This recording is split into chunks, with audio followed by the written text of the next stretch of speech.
সুপ্রিয় দর্শক, আজকে আপনাদেরকে বলবো ফ্রোজেন শোল্ডার, যেটি আমাদের হাত এক প্রকার, অনেকে বলে যে হাত লক হয়ে গিয়েছে। এই জায়গায় আমরা হাত উঠাতে পারি না, অথবা ডান বা বাম হাত উঠাতেই পারি না, অথবা ক্লিপ লাগাতে পারি না, চুল আঁচড়াতে পারি না, হাত একটা নির্দিষ্ট জায়গার পর আর উঠাতে পারি না। এদিকে আমরা মোটামুটি মেডিকেলের ভাষায় ফ্রোজেন শোল্ডার নামে অভিহিত করি।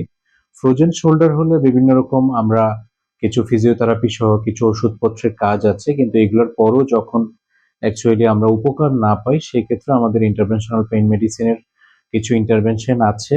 যে ইন্টারভেনশনগুলো আমরা আগে করতাম হয়তো ব্লাইন্ডলি করতাম, এখন সেটি আমরা আল্ট্রাসাউন্ড মেশিন, যে মেশিনটি খুব সহজেই এই মেশিনের মাধ্যমে দেখে, কম্পিউটার অথবা আল্ট্রাসাউন্ড একটি স্ক্রিনে সুন্দর করে দেখে আমরা নির্দিষ্ট প্রসিডিউরটি সম্পন্ন করি, যাতে করে খুবই অ্যাকুরেটলি তার ব্যথাটা রিমুভ হয় এবং লম্বা দীর্ঘ সময় ভালো থাকে। অনেক সময় পুরো একবার একটা প্রসিডিউরের পরেই লম্বা সময় ভালো থাকে।